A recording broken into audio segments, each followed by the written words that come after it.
Mukunda jewellers మొట్టమొదటి factory outlet ఇప్పుడు కూకట్పల్లి, కొత్తపేట్, సోమాజిగూడ మరియు ఖమ్మంలో. నమస్తే అమ్మా. నమస్తే అమ్మా. అమ్మా, కూర్చున్నప్పుడు కొంతమంది కాళ్ళు ఊపుతూ ఉంటారు. కూర్చున్నప్పుడే కాదమ్మా, ఎవరితోన్నా మాట్లాడుతున్నా సరే ఊపేస్తూ ఉంటారు. పడుకున్నా సరే వాళ్ళు నిద్రలో ఉంటారా మెలకువగా ఉంటారో అర్థం కాదు, కానీ కాళ్ళు మాత్రం ఊపుతూనే ఉంటారు. అది ఒకటి. తర్వాత కొన్ని సందర్భాలు మనం కూర్చున్నప్పుడు వేరే వాళ్ళు మన కాళ్ళు దాటేస్తూ ఉంటారు. దాటకూడదు, అశుభం అని చెప్తాం, కానీ ఎందుకు దాటకూడదు అనేది రీజన్ కరెక్ట్గా తెలియదు. మీరేం చెప్తారమ్మా? ఇప్పుడు కాళ్ళు ఊపడం గురించి అయితే అది ఒక నర్వస్ డిజార్డర్గానే చెప్పాలి. ఎందుకు వస్తుంది అంటే ఒక పని చెయ్యలేను అని పెర్ఫార్మెన్స్ యాంగ్జైటీ అంటారు. అంటే ఇది చేయగలనా చేయలేనా అని టెన్షన్ వచ్చినప్పుడు ఒక్కొక్కటి చేస్తారు. కొంతమంది గోళ్ళు కొడుకుంటారు, ఒకటి ఇట్లా అంటారు, పీడికిళ్ళు బిగిస్తారు, ఇట్లా రకరకాల పనులు చేస్తారు కదా. ఇలా అప్పటిదాకా మన వాళ్ళు స్టిఫ్ అయిపోతారు. ఎన్నో రకాల మేనరిజమ్స్ ఉంటాయి. నేను ఇది చేయగలనా లేదా అనేటటువంటి ఒత్తిడి కలిగినప్పుడు ఇది తరచుగా ఉండి ఏ విషయంలోనైనా వీళ్ళకి మేము ఏం చేస్తాము అనేటటువంటి మనసులో ఒక టెన్షన్ ఉంటే అలా చేస్తూ ఉంటారు అని. తర్వాత అలా చేయడం వల్ల శరీరంలో ఉన్నటువంటి ఎనర్జీ కాస్త డ్రైన్ అయిపోతుందని చెప్తారు. అందుకే పెద్దవాళ్ళు ఏం చెప్తారు, కాళ్ళు ఊపకు కాళ్ళు కదపకు అంటారు. అంటే ఎందుకు అంటే ఏం ఆడపిల్లలకైతే నీ పుట్టింటికి అరిష్టమని, లేదా మేనమామలకు అరిష్టమని, అట్లా అంటే ఏదో వాళ్ళకేదో హాని కలుగుతుంది కనుక అని చెప్పి వాళ్ళ క్షేమం కోసం మనం మానేయడం జరుగుతుంది.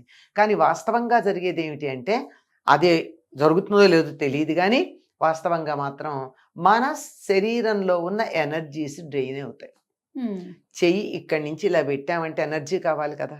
ఒంట్లో బాగుండనప్పుడు, శక్తి లేనప్పుడు ఏమంటాం, చెయ్యి లేపంటే అబ్బా ఓపిక లేదు, లేపలేకపోతున్నాను. అంటే చెయ్యి ఇక్కడి నుంచి ఇక్కడికి లేపడానికి కొంత నాకు ఎనర్జీ కావాల్సి వస్తుంది. కంటిన్యూస్గా ఇట్లా ఇట్లా ఇట్లా చేతులు కాళ్ళు కదుపుతూ ఉంటే ఎంత ఎనర్జీ పోతుంది. ఈ ఎనర్జీ డ్రైన్ అయిపోయి పని సరిగ్గా చేయగలమా లేదా అని సందేహం వస్తుంది. ఈ రెండు ఒకదాని మీద ఒకటి పరస్పర ఆధారిత. కానీ అలా ఊపి వాళ్ళతో మీరు అడిగి చూస్తేనమ్మా, నాకు అసలు తెలియదే నేను అంటారు. అప్రయత్నంగా చేస్తారు వాళ్ళు. అవును, అప్రయత్నంగా చేస్తారు వాళ్ళు. అలా అంటూ ఉంటారు. రెండు కాళ్ళు ఇలా ఇలా ఇలా ఊపేవాళ్ళు కొంతమంది ఉంటే ఇలా ఇలా ఇలా ఇలా ఇలా ఇలా ఊపుతుంటారు. ఇంకా కొంతమంది ఏంటంటే చేతిలో పుస్తకాలు కానీ ఏమన్నా పట్టుకుంటూ చే కదులుతూనే ఉంటుంది. మీరు గమనించండి. చూడలేదు నేను ఎప్పుడు. కొంతమంది టీచర్స్ చూస్తాను నేను, అందుకు నాకు గుర్తు. పెద్దవాళ్ళు అయిన తర్వాత వాళ్ళు టీచర్స్ ఒక ఏజ్ వచ్చిన తర్వాత పుస్తకం ఏదో పట్టుకెడుతూ ఉన్నారు అంటుంది. అంటే అదేదో బ్యాలెన్స్ కోసం ట్రై చేస్తున్నట్టుగా అనిపిస్తూ ఉంటుంది. వాళ్ళకి తెలియదు అలా ఊపుతున్నట్టు, అప్రయత్నంగానే. కొంతమంది మెలా ఇలా మాట్లాడుతూ ఇట్లా ఇట్లా అంటారు. ఇది ఏదైనా సరే ఒక బ్యాలెన్స్ కోసం ట్రై చేయడం. ఇంటర్నల్గా ఒక యాక్టివిటీ జరుగుతోంది, బయటికి తెలియట్లా. వాళ్ళకి తెలియకుండానే అంతరాంతరాలలో ఒక సెటిల్మెంట్ కోసం ట్రై చేస్తున్నారు. అది మామూలుగా చెప్పేది. ఇక నిద్దట్లో పగలు ఏమాత్రం కదలకుండా ఉండి నిద్దట్లో కాళ్ళు ఊపుతున్నారు అంటే అదేదో కొన్ని పోషక విలువలు లేకపోవడం వల్ల చేస్తారా పన్నారు. పగలంతా జాగ్రత్తగానే మామూలుగానే ఉంటారు. అంటే ఇలా పగలు కూడా ఊపుతూ రాత్రి ఊపితే దానికి సంబంధించింది. కానీ కొంతమంది ఇప్పుడు పాదాలు ఇలా ఉంటాయి, చేతులు అవేం ఊగవు, పాదాలు మాత్రం ఒక కాలు మీద ఒక కాలు ఇట్లా వేసుకుంటూ ఒక కాలు మీద ఇట్లా వేస్తూ ఇట్లా గదుపుతూ ఉంటారు. పక్కన పడుకున్న వాళ్ళకి కానీ, పక్కన మంచం జాయింట్ చేస్తుంటే ఆ మంచంలో పడుకున్న వాళ్ళకి కానీ నిద్ర పట్టదు వాళ్ళ వల్ల, గిజగిజలాడతారు. అట్లా దీనివల్ల ఇది మాత్రం ఒక పోషకాల విలువల లోటు, ఏదో కొన్ని వైటమిన్స్, కొన్ని ఏమంటారు కార్బోహైడ్రేట్ కాదు ప్రోటీన్స్, ఇలాంటివేవో కొంచెం లోటు ఉండడం వల్ల చేస్తారు అంటారు. నిద్దట్లో మాత్రమే కొంచెం వేగంగా కాళ్ళు కదుపుతూ ఉంటే, ఇలా కంటిన్యూస్గా వణుకుతుంటగా కలుపుతుంటే అది నర్వస్ డిజార్డర్. మానసికంగా వాళ్ళు స్థిరత్వంగా లేరు. అంటే మెంటల్ డిజార్డర్ అని చెప్పలేము, కొంచెం టెన్షన్ పడుతూ ఉంటారు అని అర్థం.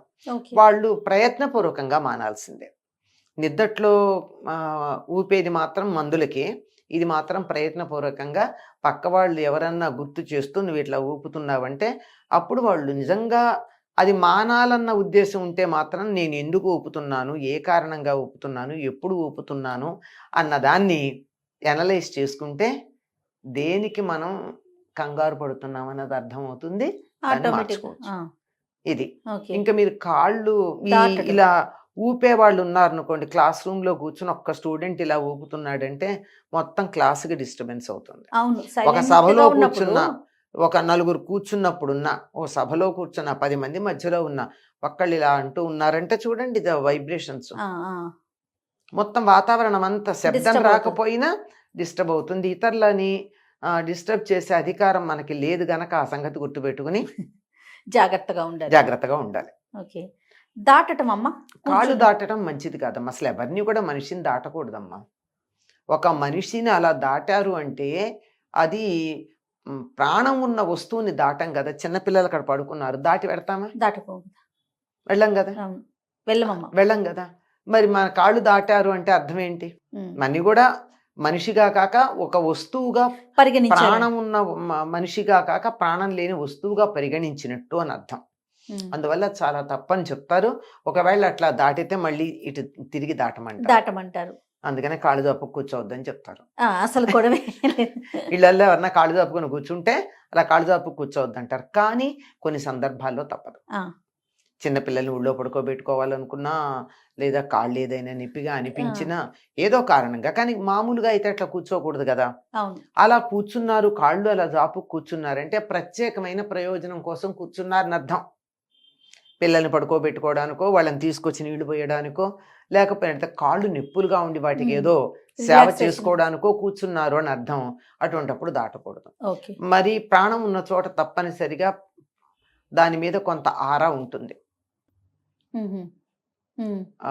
ఎలక్ట్రోమాగ్నెటిక్ ఫీల్డ్ ఒకటి ఉంటుంది కదా. అవును. ప్రతి మనిషికి ఉంటుంది కదా. ఉంటుంది కదా.